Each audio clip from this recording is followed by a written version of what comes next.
Just back from the ITExpo.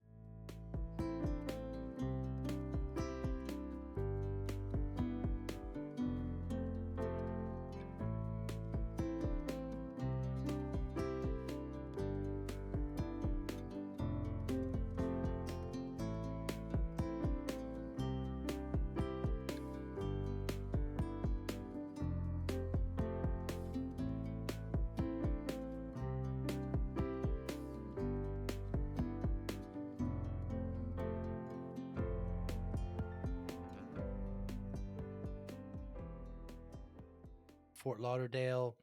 It's the Tech Super Show, also the MSP Expo show. It's in, like I mentioned, Fort Lauderdale in the big convention center, the Broward County Convention Center. It's my fourth year going. I brought the podcast, obviously, this year. I had great interviews, great discussions. I started off with Colin Bunyard, great conversation with him, Dan Gribble as well, Joshua Lieberman, who's one of our past MSP 555 winners, Corey Kirkendall, Morgan Hines. Great to talk to Morgan. And lastly was Jill Schaffenlaffel. I don't think I pronounced that correctly, Jill. I apologize, but incredible security professional. She used to be with the Department of Defense. The event was, I was mainly there for the great Channelwise, Catherine Rose Coaching Cafe, where I got to talk to different people attending about just general coaching issues. But these are the interviews from that event, and they were great guests, and I love talking with them. Thanks so much for listening and watching. Hi, I'm Joey Pinz, and here's my 45-second introduction.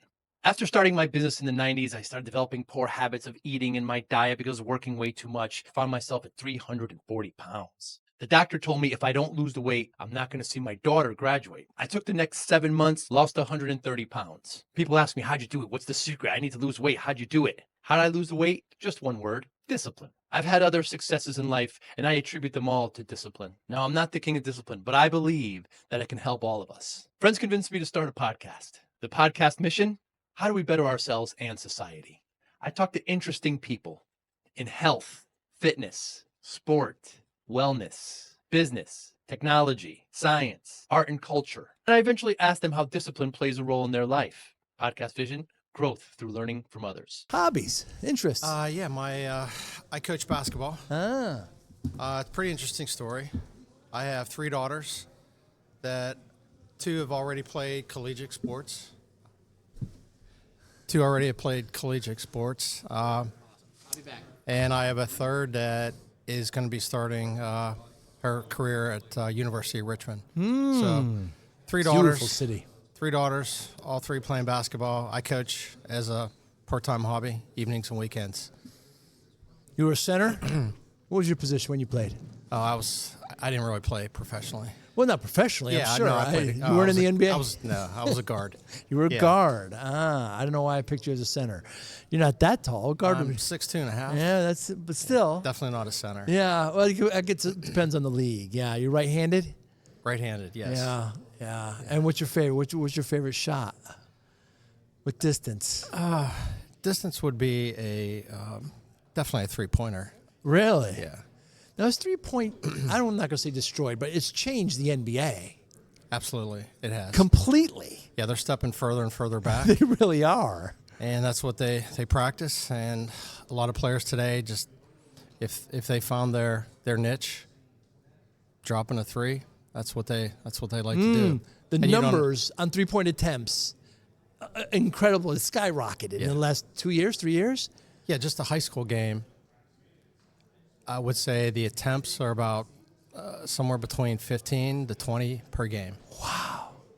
Do you want to connect with business leaders and engage consumers who take action? The Joey Pinz podcast delivers high-impact conversations to an audience of decision makers, entrepreneurs, and professionals across multiple industries. A fast-growing audience of highly engaged listeners, both B2B and B2C.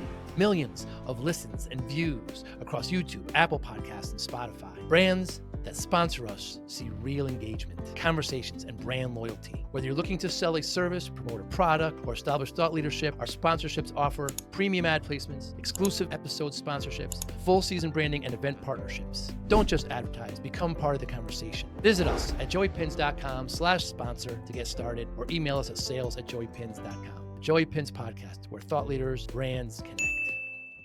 Amazing. Yeah. But you have big men like, the 7-footers, six, shooting 3-pointers, stepping back and breakaways, and it's incredible. Exactly. Yeah. And is it good or bad, this movement? The threes, no, I think it's great. It opens up the game. It's more exciting.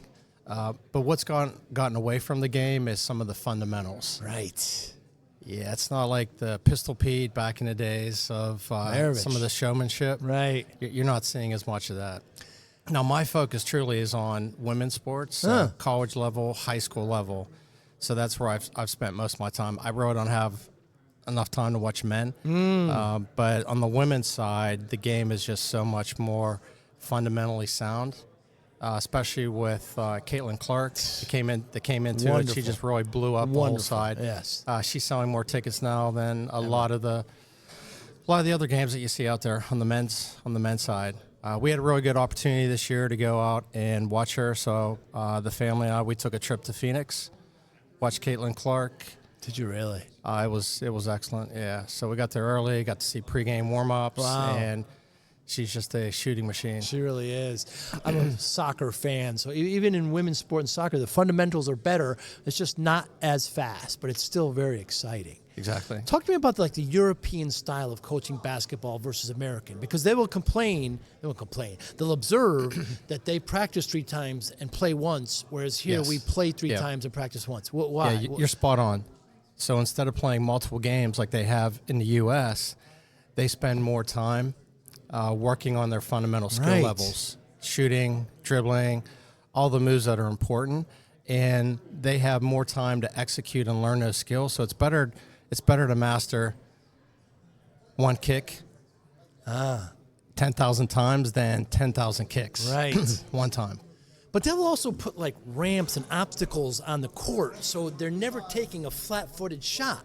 You're simulating a game, so you're always off. Just those kinds of things are just so important. You almost, other than the foul line, you never get a free, flat-footed, even shot. So it's nice to practice off-kilter like that. Exactly. So the finishing moves are what the Europeans work on. Maybe a left-hand finish, right-hand finish. Right. You're driving baseline, and you think that player is going to use their left hand.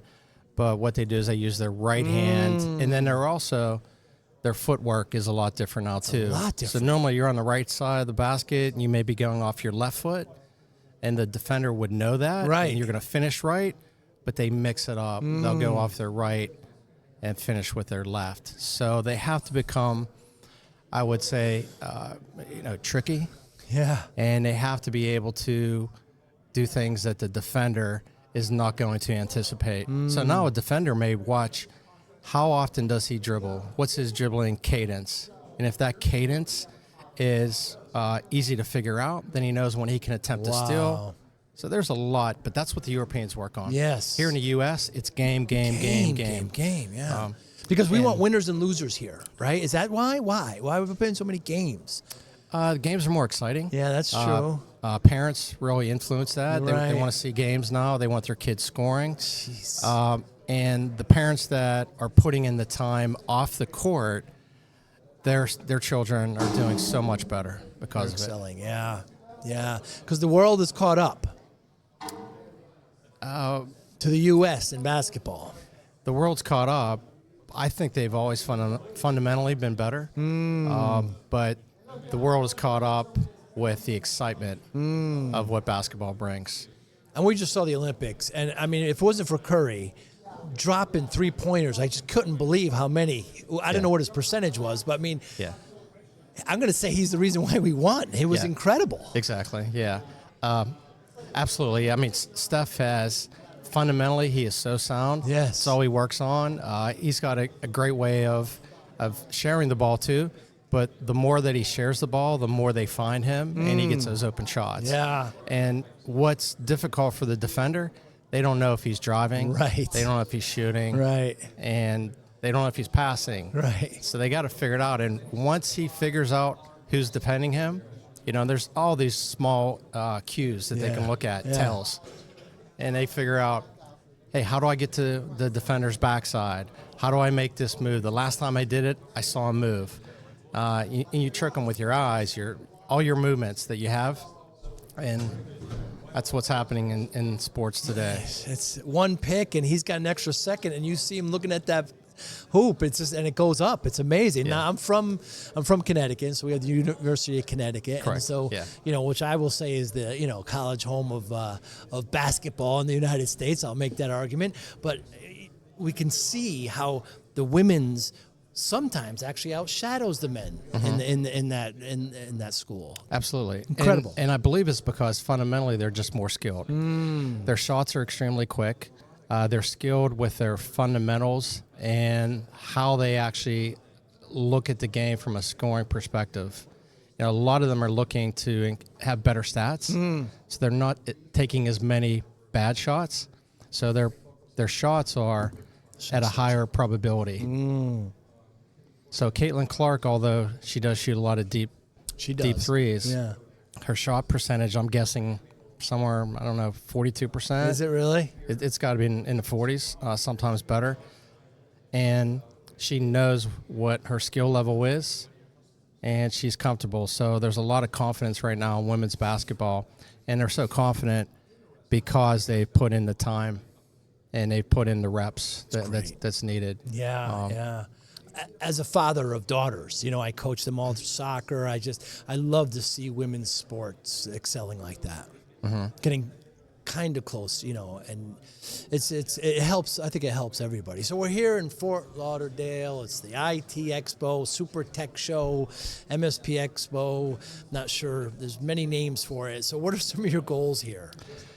Number one, to network with other MSPs. I currently work with several MSPs right now. We're always looking for additional ways to deliver value, bring something that's different to the end customer. And if I can walk away with 3 or 4 different tips from another MSP or another competitor that I can use and take back to my hometown or my market that I'm working, that's really what I'm looking for. The connections are also extremely important. I believe from the vendor side, vendors are coming up with different and creative ways to differentiate yourself. So it's important to understand. And on the sales side, we have what's called a battle card. So that battle card helps to identify the talk track, the pain points. It may be based on vertical, maybe based on customer's persona. But if you can get good at differentiating yourself and being able to articulate that business value that you bring, these are the golden nuggets that I want to get out of this conference. So, Dan, how do you help MSPs support the small and medium businesses in the world? We are focused on pipeline creation. Pipeline creation is obviously prospecting, it's sales, it's marketing. We help them because we understand how to engage and have a solid customer conversation, what we call in the space a discovery call. And if you can be relevant and have done a lot of work on figuring out that industry or that persona type and what's really their biggest challenge, that's how it's going to differentiate yourself. So we bring that same talk track to whether you're a 10-person company or you're a 500-person company. A lot of businesses have some of the same system and process issues on the IT side. We want to be that trusted advisor and bring that value that they can immediately engage with us on. So are you a platform? We're not a platform.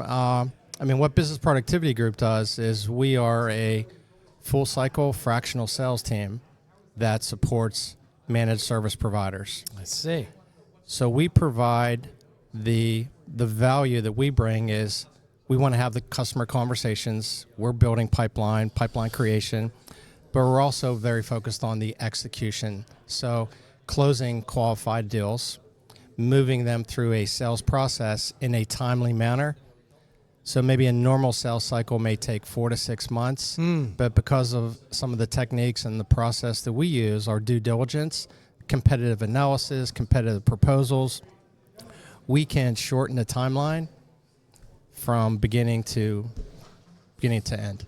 Your brand deserves to be in front of the right audience decision makers, entrepreneurs, and professionals who are ready to take action. That's exactly who listens to the Joey Pinz podcast. Thousands of engaged business leaders and consumers tune in every week. Millions of views and listens across YouTube, Apple Podcasts, and Spotify. Sponsors see real impact, higher engagement, brand trust, and conversations. We offer strategic partnerships tailored to your goals, including targeted ad placements, branded guest appearances, multi-episode and event sponsorships. Make your brand part of the conversation. Let's grow together. Visit joeypinz.com/sponsor to explore sponsorship opportunities, or email us at sales@joeypinz.com. The Joey Pinz podcast, where brands and thought leaders connect. So most MSPs are tech-led. They're a great engineer who started the MSP, and they really, really suffer in sales and marketing. They're just not good at it. So it seems like a natural fit. When you talk to an MSP, how do you engage with them? Well, number one, we want to make sure they understand what our mission is. What is it? Our mission is to generate revenue, not only for the MSP, but also for their end client. If an end client can be more proficient, they can have better employee engagement, better technology supporting their business in a quicker way, in a more efficient way, that's going to help grow revenue for the end client. So we talk about three things: revenue generation, also profit protection, and risk mitigation. So profit protection from the MSP side is, am I delivering value? Am I bringing in the right resources, the right technology, tech stack? And am I protecting myself from another competitor coming in? But also on the end customer side, if they're not watching their profits, if they're installing systems that are going to sit on a shelf or are not going to work, it's our job to make sure that they understand that this is the most effective way that you can protect profits, by taking a look at maybe multiple tools or better ways to do things. So that's on the profit side. And then risk mitigation, with everything that's happening from a cybersecurity perspective, all the threats, advanced persistent threats that are happening in the wild, between ransomware, business email compromise, we talk about mitigating risk for their clients. Wow. And are there particular tools that you use to help MSPs with? The tools we use are pretty much standard tools in the industry.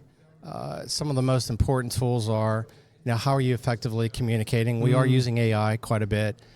How are you following up? How are you making sure that the most important details are not forgotten about? CRM tools have been around for quite some time.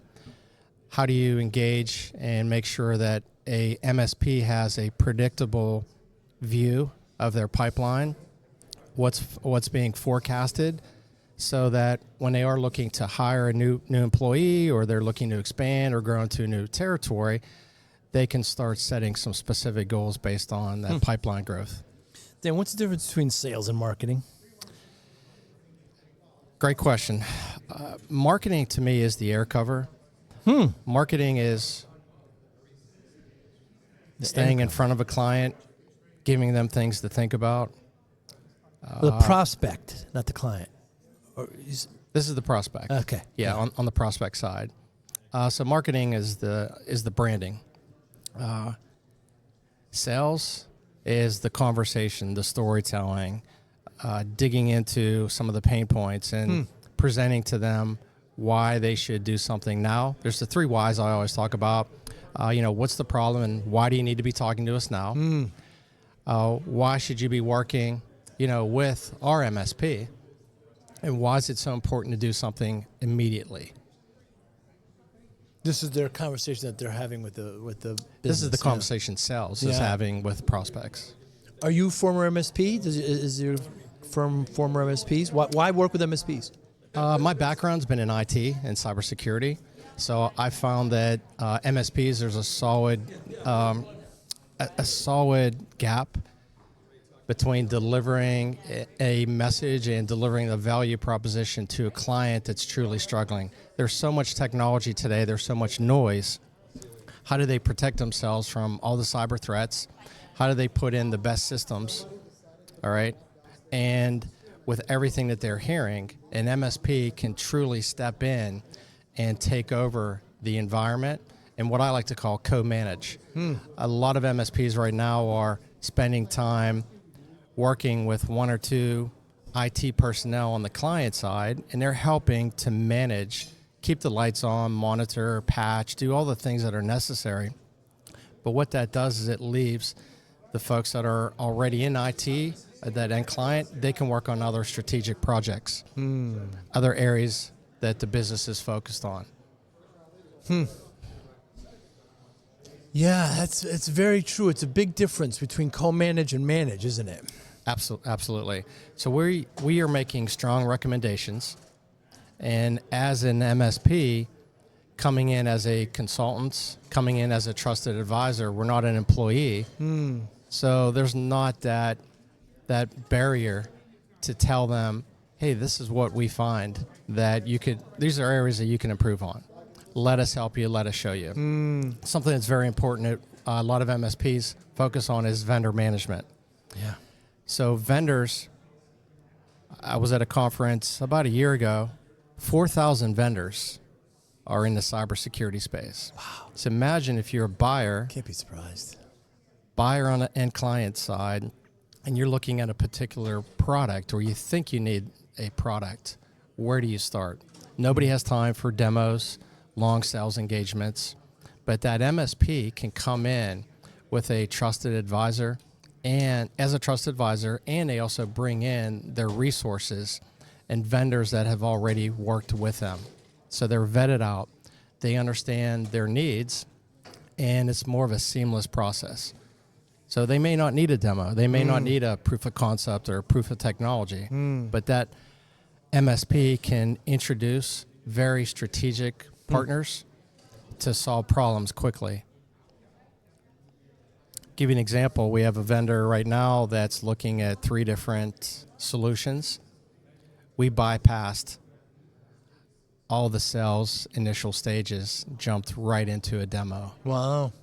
Now, because the MSP had background, we shared that background with the vendor without the end customer being on calls. So we were able to fast track the discovery process, get right to these are the main reasons or the main issues that are at hand, and we can pretty much nail a demo versus what do you want to see. Yeah, and that helps the MSP because they don't want to waste time with all the kind of fluff in between, so you're mitigating that process for them. Exactly, yeah. But this is a little bit of a departure from pipeline management. It's just another service? Well, Business Productivity Group, we help lead the MSP on the sales efforts. I see. So all that is being done for the MSP. I see. All right. Now the MSP... Interesting. The MSP obviously has to be there for maybe the technical scoping, but the actual sales execution, delivering that product, service, value to the end client is handled by a Business Productivity Group. So I talk to MSPs every day, Dan. I'm a former MSP. There's 3 things that keep them up at night. One is security. They're worried about their clients getting attacked. Their clients will be down. They have to allocate resources. Everybody loses there. 2 is human capital. How are they going to replace a great technician that leaves? How are they going to get new technicians? And then 3rd is just general growth. PE has come in and, almost validated the industry. How are they going to grow organically and inorganically? It seems that you can really help in a lot of those areas. Absolutely. Because we focus on pipeline creation, doing things that are different, we try to do our best to bring unique ways to have a meaningful conversation with a brand new prospect. So different types of events. We recently did a 5-star dining event. We did an event at a exclusive cigar lounge. Nice. That brought in a very specific cigar, different vendor, and we did not talk IT. So things like that, an experience that the end customer wants to see something different. They also want to be exposed to peers. So we bring in, it's more of a networking over some type of a unique experience. So that's something that we've done quite a bit. The other area that we're focused on is generating strategic relationships with other vendors that do not compete, but they have the same ideal client profile. So another vendor that's selling into an employee size of 50 to 200, and they're talking to HR, we're talking to IT or the business owners, it makes sense for us to co-sell together. Very interesting. Dan, has there been anything in the last month or so that you changed your mind on? Yes, I'll give you something that I've been focused on. And this came from a business coach we worked with in Tennessee. It's not the large that eats the small. It's the fast that eats the slow. So MSPs or anyone in the tech space that normally would take, hey, we'll get a proposal to you next week. Or let's schedule that discovery call in 3 days. I ask questions. Would I be too forward could we maybe have the call this afternoon? Normally it's on a Monday. You just have an initial conversation with a economic buyer, decision maker. Instead of asking him, when can we get back on a call to go through some of the technical aspects that we need to discuss? Would it be too quick for us to maybe move a little bit? Can we talk this afternoon? Laid back, but ask the question. You never know what's going to happen. So instead of it, hey, let me get back to my team, we try to move through the actual discovery process as quick as possible. So we believe that in the MSP world, this is just my beliefs, that we can get from initial introduction to a proposal in less than 10 days. Wow. And close. That's so cool. The fast eat the slow versus the large eating the small. Yeah, that's really reflective. So we have questions that come back. Well, Dan, how can you help us out? Well, we'd like to look at your systems. Can we take a look at your portal? Can we look up maybe let's look at your backup strategy. What have you done from a vulnerability scanning perspective? Have you looked at some of your current machines that you have in place right now? And things that clients are not doing,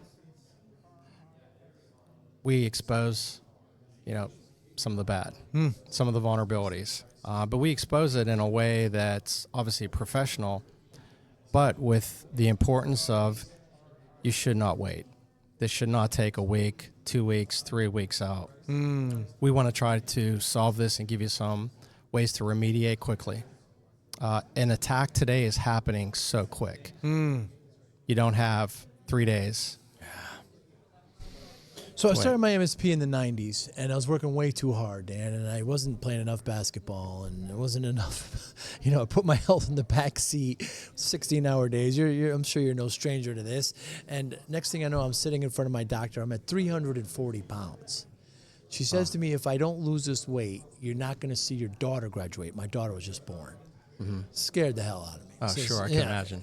Terrible, right? So next 6-7 months, lost 130 pounds. Kept it off. You can't look at it as a finishing line. When I tell this story, people always say, what's the secret? What'd you do? There's no secret, Dan. Discipline. That's how I did it. I got a routine. I got willpower, etc. How does discipline play a role in your life?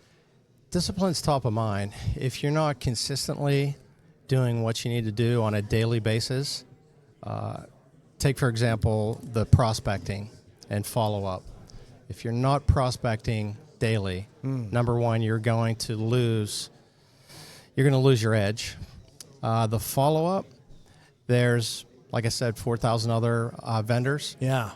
There could be 4 other companies, competitors calling in. So if you're not staying on top of the follow-up, we have on our side, we want to get back to someone within 1 to 2 hours, if not sooner.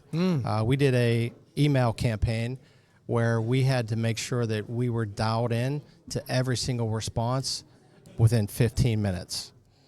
Wow. 15 minutes to answer an email. So we had eyes on glass across a lot of different platforms looking at folks. So looking at those emails coming in and make sure that we were able to follow up, have a conversation. I don't believe in setting an appointment, sending a text message, and calling that individual back within 5 minutes. I'm still maybe old school. That's happening quite a bit. Yeah. But being able to follow up within 60 minutes is a very effective way. So that's where discipline keeps us on our edge, on edge, and it keeps us very focused. In coaching basketball, I mean, where does discipline play a role there? Oh, that's an easy answer. The fundamentals in basketball, as I mentioned earlier, if you're doing the same thing over and over and you're aware of your form, where your eyes are, your footwork, so you have to be disciplined and focused. So it comes down to the effort and the focus. So if you're not focused on every single movement, what does your feet look like? What does your body position look like? Did you have your eyes on the rim? What's your follow-up look like? And then what was your self-talk? Hey, I missed a shot. Did I beat myself up? Or did I say, hey, I'll get to the next one? So discipline is extremely important when it comes to doing those things that I just mentioned. Looking for a powerful way to reach business leaders and engage consumers? The Joey Pinz podcast connects brands like yours with an audience that listens, engages, and takes action. High impact exposure with a fast growing loyal audience. Millions of views and listens across major platforms. Sponsors see increased brand awareness, trust, and conversations. We make sponsorships simple and effective with custom ad placements that fit your brand, deep audience engagement through authentic conversations, long-term exposure across podcast platforms and social media. Don't miss the opportunity to connect with your ideal customers. Visit joeypinz.com/sponsor to secure your sponsorship today. Or you can email us at sales@joeypinz.com. The Joey Pinz podcast, where conversations drive results. What motivates you, Dan? Number one, my family. Yeah. Also, I'm motivated because of a lot of the MSPs that I see out here. Business owners, they've been in business for 15, 20, 30 years. I think that's, I got to keep up with them. Yeah. Also, too, to be able to provide those services to them and the end customer. And then probably the last thing that I focus on almost every single day is how do I protect the end customer? The cybercrime right now, I'm probably not going to get this right, but I believe it's in the trillions, close to $1 trillion. Crazy. And actually just came out. I should know this number. It came out end of last year, but it's in the trillions for 2025. And that money, instead of it going towards a business or going to something good, it's going to, actors that are not going to do something good with that money. So that's a motivating force right now. And, and we're not just dealing with systems. We're dealing with motivated criminals, motivated hackers that are looking to do terrible things. And if they can infiltrate and steal intellectual property, if they can steal financial records, if they can rob you of what you put into your business, someone's got to stand up to it. Yeah, sure do. Yeah, I mean, and it's got to be treated as a crime because it is. It's terrible time for these. Well, I guess it's good for those bad actors, but you have to have the tools and the systems in place. Exactly. Dan, thanks so much for your time. Anybody listening, watching, and they want to get in touch with you, how can they do so? The name of my company is Business Productivity Group. They can reach us at businessproductivitygroup.com. Great. Also to my cell phone, 412-41. No phones? No, geez. Okay. But we'll go to the website, and I'm not sure we'll put the email on there as well. You can put the email on. It's dan@businessproductivitygroup.com. Dan, thanks so much. Sure thing now. Thank you for listening and or viewing Joey Pinz Discipline Conversations. Please share this episode with one or two of your friends who you think may benefit from the episode. Our website, www.joeypinz.com. There you'll find lots of resources and you could join our mailing list. Please follow us on all our social media, Instagram, Twitter, and Facebook. Podcast information, the video version of our podcast is on YouTube. Please subscribe. Audio is on all major podcasting platforms. Please follow them. And if you like it, please consider giving 5-star rating. Would really appreciate that. Thank you again for listening or watching Joey Pinz Discipline Conversations.